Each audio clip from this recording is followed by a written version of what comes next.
Bon, on va repartir. Troisième, on change les tempos. Les mouvements d'aujourd'hui que vous découvrez.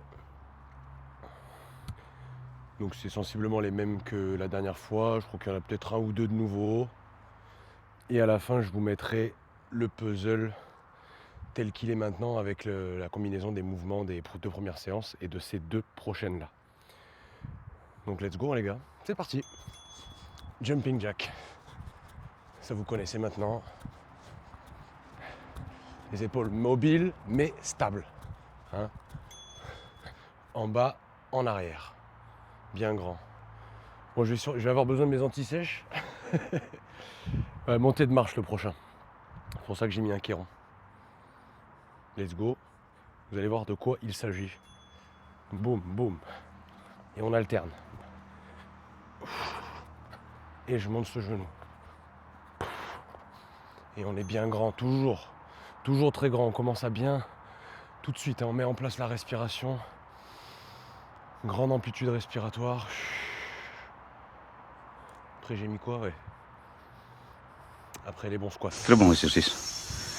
Je sais pas qui a inventé ça, mais devait être un bon guerrier. Des pieds, ça c'est comme vous voulez. Juste on plie les genoux dans l'axe des pieds. Gainée, poitrine sortie. Et on respire le bon air. Après montée de genoux. Montée de genoux simple parce qu'après il y a la variante du niveau d'au-dessus en shadow. Allez, voilà. Ça ressemble déjà à du shadow, je sais, mais vous allez voir que ce sera un tout petit peu différent. Oh. Donc là, il y a 9 exercices aujourd'hui. Parce que comme le tempo, c'est 10-15 au lieu de 10-20, histoire de coller au format du HIIT de 4 minutes par round, il fallait rajouter une alternance travail-repos.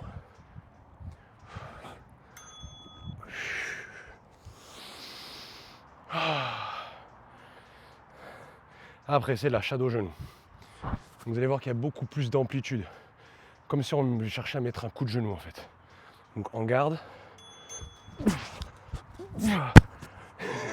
Ça ressemble à rien.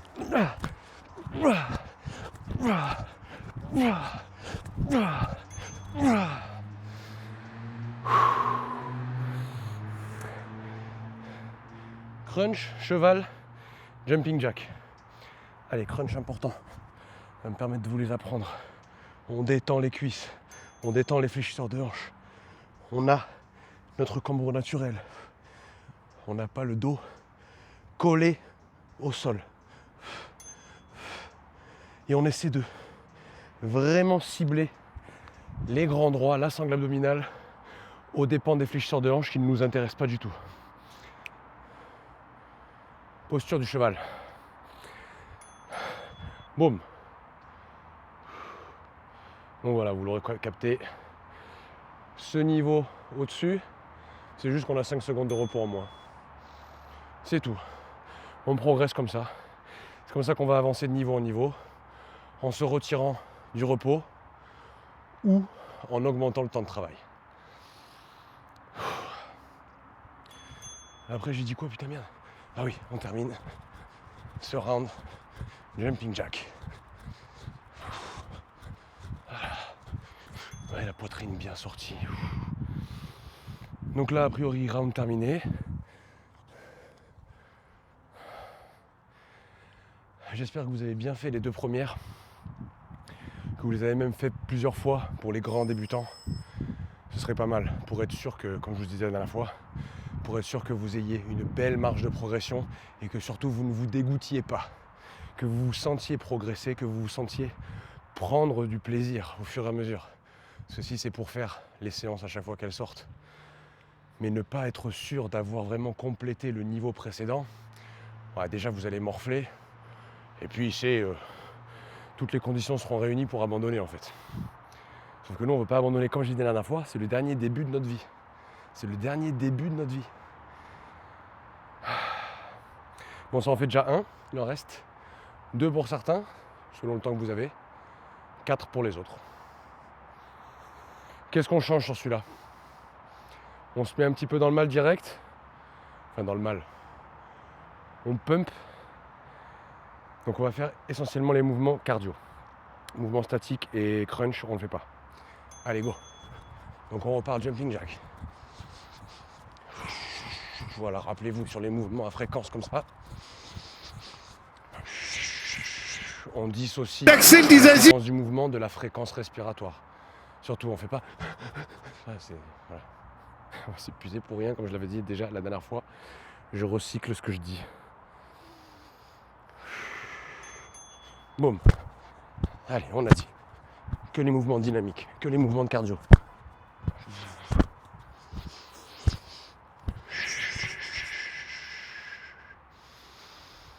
Et on reste bien grand.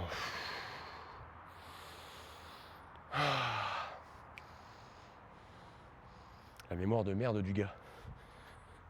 Donc le début ça reste sensiblement le même. Sensiblement, je sais pas pourquoi je rajoute un adverbe. C'est le même, tout simplement. Voilà.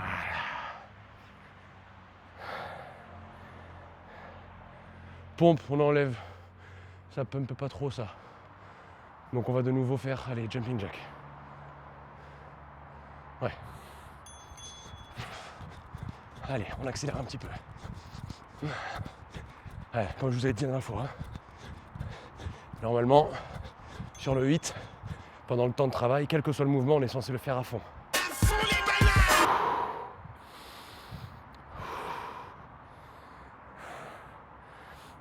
Allez, prochain shadow genou. On va commencer à le faire directement bien. Là,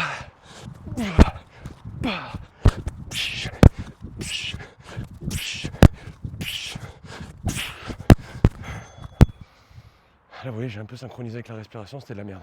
C'est nul! Là, du coup, je sens que je me suis fait essouffler tout seul.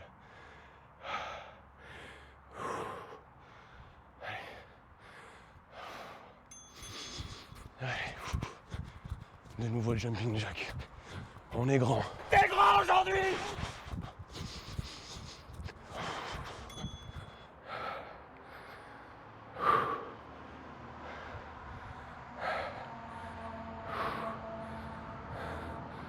On se remet du squat.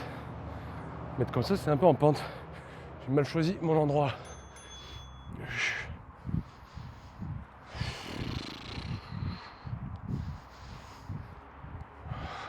Les fessiers, hein.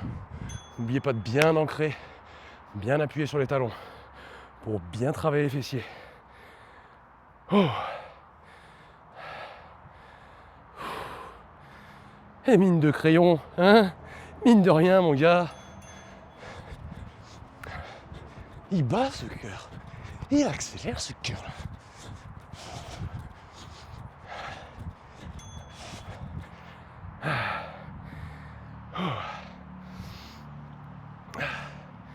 Putain, ça fait du bien. Allez, on va se refaire les montées de genoux en garde. Boum.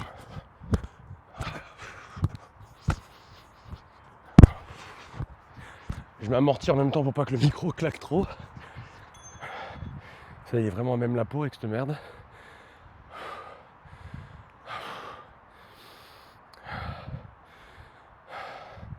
Puis ce qui est pas mal quand on se guide comme ça, quand on a un timer qui tourne tout seul, c'est qu'on s'oublie. Je sais plus où j'en suis là, voilà, vous voyez, c'est déjà terminé.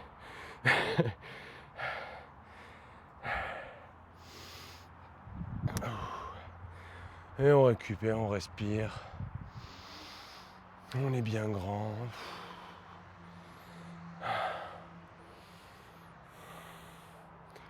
Toujours le collègue qui nous accompagne, un pépère. Un mon Gary. Le con. Oh, et ben la vache. Putain, vous avez dû voir jusqu'à mon... jusqu'à mon calbar là. Trop dégueulasse! J'ai tellement la bouche ouverte.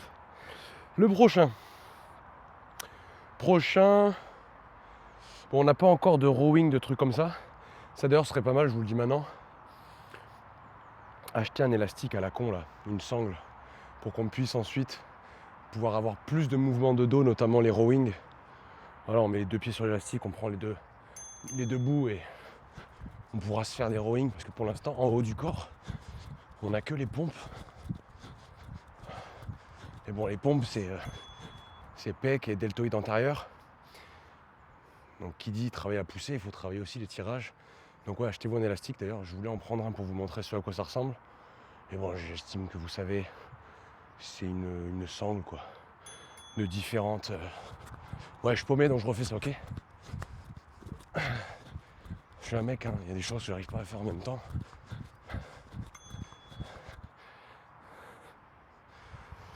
Donc ouais, de n'importe quelle résistance selon votre niveau. Si vous avez un petit peu de thune, vous en prenez deux. Un de genre 10-15 et un de 20-25. Histoire que voilà, vous ayez de quoi, toujours pareil, avoir une marge de progression. Et sentir que en ayant travaillé à un niveau inférieur, le niveau supérieur qui d'emblée vous aurait paru trop dur, là vous voyez que ouais, il y a eu progression puisque je le sens beaucoup plus léger. Mais oui, c'est clair. Allez, on va enchaîner 2 fois pompe et crunch.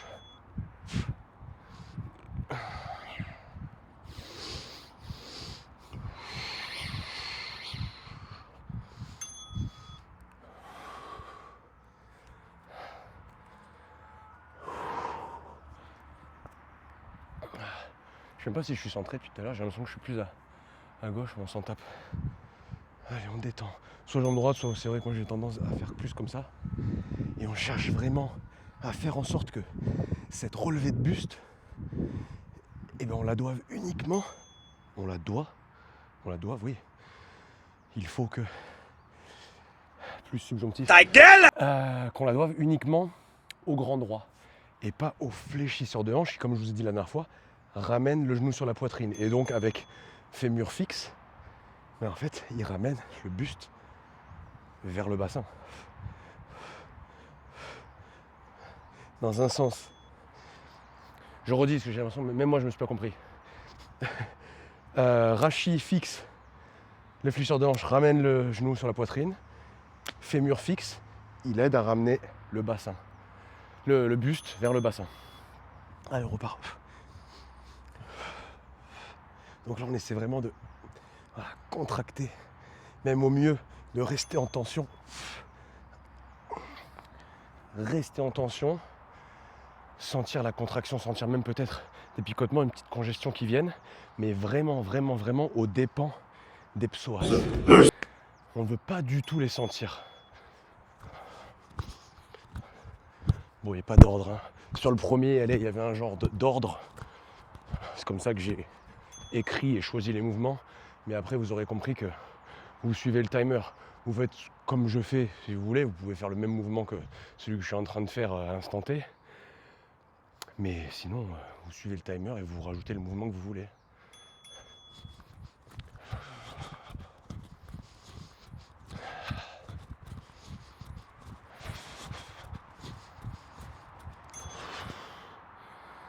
Et il doit en rester 2. On va faire squat. Non, pompe, au final, on l'a fait qu'une fois, pompe. Allez, je vais en faire. On se chauffe. Ah bah non, putain. Vous voyez à quel point ça va vite? Je croyais qu'il en restait 2 et c'était fini déjà. Hein, le gros. Le gros. Hein, le gros. Le gros. Tiens, gros. Tiens, gros. Gros. Oui. Oui, oui, tu te caches. Tu te caches. Oui. Oui. Allez, stop là, couché. Oui. Ça, c'est du repos de luxe, ça. Et oui, on n'a pas fini, mon pépère. C'est la vraie vérité. Je m'en bats les couilles, tu vois. On reprend par quoi, les gars? On reprend par squat. On va faire squat, cheval, squat, cheval, squat. Et après, on enverra un petit medley de genoux et de jumping jack. Ah, ça chauffe bien là. Ça chauffe bien, bon on a les 15 secondes pour réoxygéner bien sûr, donc on sent tout de suite le lactique qui se diffuse. Ça pique plus là déjà. Et boum.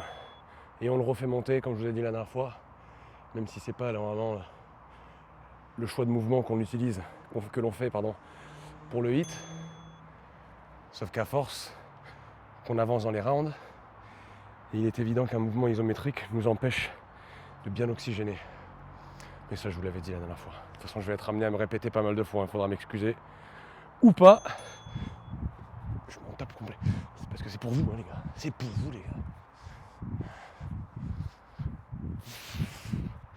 Les talons. Hein. Cherchez même. Bon, on devait avoir les talons ancrés dans le sol. Mais tout comme la consigne là, que je vous ai donnée, de rester en tension au niveau des abdos pour être sûr de ne pas aller travailler les muscles périphériques dont on s'en fout. Pour les squats, talons ancrés. Et on cherche à serrer les fesses. Là pareil, hein, sur le cheval, je ne suis pas juste posé comme ça en bas d'un squat. Non, j'essaie de maîtriser la tension dans tous les muscles qui sont censés participer à ce mouvement. Et pour le squat qu'on va refaire à l'instant, dans un petit moment, on essaie de serrer les fesses pour remonter et de contrôler la contraction à la descente. Oh. Voilà. Même vous pouvez mettre des petits repères comme ça, petits repères kinesthésiques quand vous faites vos squats, ouais, pour être sûr que le fessier travaille. Maintenant medley dynamique genou. Allez.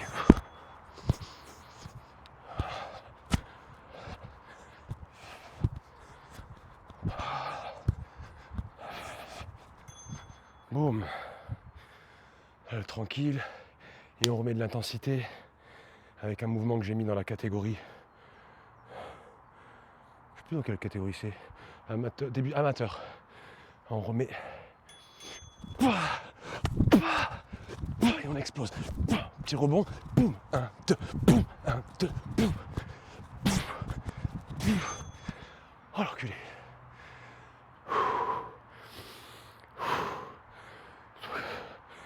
Il doit en rester 2.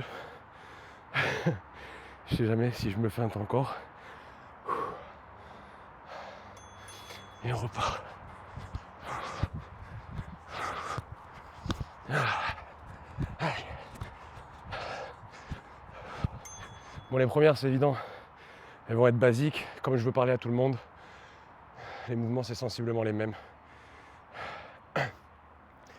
Plus on va avancer, plus on va s'amuser.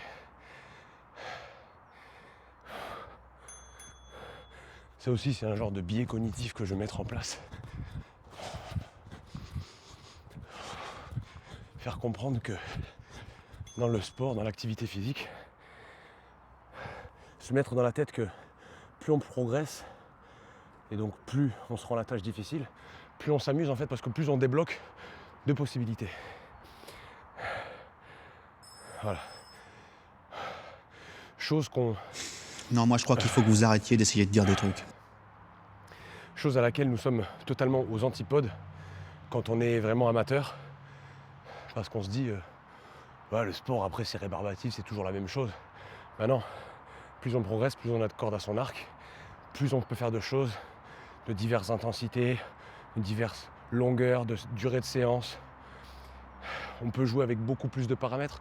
Quand on est débutant, ben voilà, pour bien progresser, on est obligé de se cantonner à un protocole précis, des temps de repos bien placés, des mouvements corrects et pas trop compliqués pour être sûr de bien progresser encore une fois, de bien se construire son schéma corporel et de ne pas se faire mal. Par exemple, voilà, je veux tout de suite me faire des pompes ou des tractions comme un connard. Si j'ai un schéma corporel pourri, si j'ai pas mes épaules qui sont stables, j'ai zéro gainage, laisse tomber, je vais déjà de une, je vais utiliser des muscles qui peut-être sont pas censés être utilisés. Je vais compenser de partout. Et je vais me flinguer en fait. Et je vais pas me faire plaisir. Surtout si j'en arrive à la blessure, où là, là il y a zéro plaisir. Là on est dégoûté. On peut même se dire putain pourquoi j'ai repris le sport, quel con. Le mec avait voulu partir trop vite. Plutôt que de se d'être sage. Comme pour le permis, comme pour ces trucs-là, tu vois. Tu commences à apprendre à conduire, t'as bien vu que ton moniteur d'auto-école, il va pas tout de suite t'amener sur l'autoroute et te dire vas-y, allez, monte à 130, double des semis. Non, il te fait conduire en ville. Il va t'amener dans des petites routes pour que tu puisses rouler tranquille, que tu puisses voir loin devant toi, loin derrière toi, que tu puisses prendre la confiance et saisir tous les timings de la conduite, à savoir connaître ton frein moteur, le fameux point de patinage, savoir regarder centrale, rétro, angle mort, chose que tu ne saurais pas faire si on te met direct sur une 4x4 voies à 130, tu vois.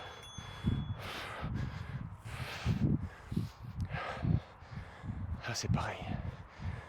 Là pour l'instant, on est sur une petite départementale, on est entre nous, on regarde le paysage et on sait qu'on progresse, on sait qu'on va vers notre destination sans aucun problème. Les airbags sont enclenchés, on a la ceinture. Moi je vais arrêter avec cette métaphore.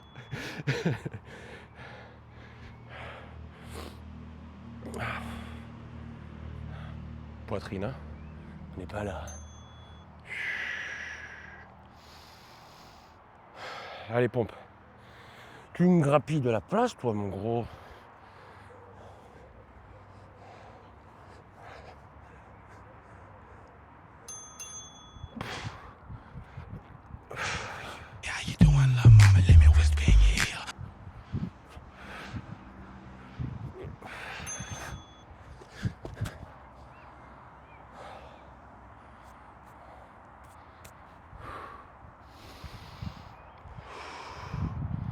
Jumping jack.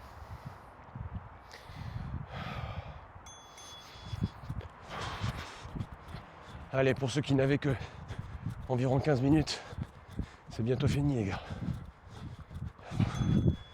Vous avez fait du bon taf, j'en suis sûr. Ouais, même toi, je te vois là.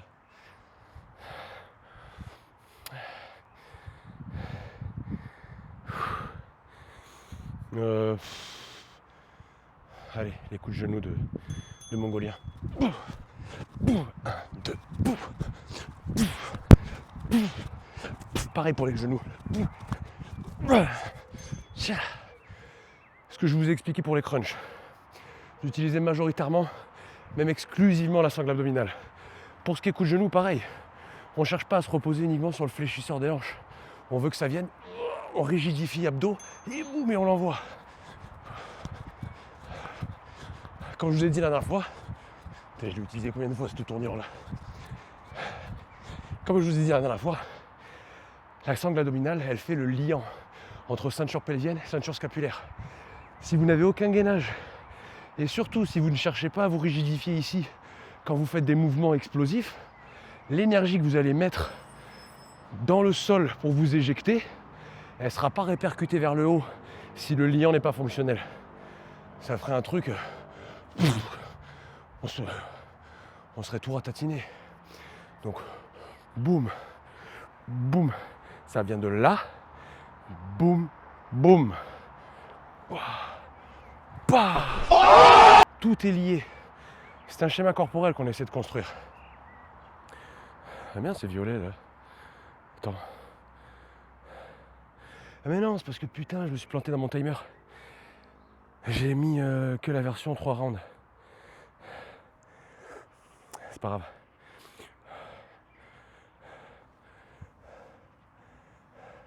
« 13 secondes.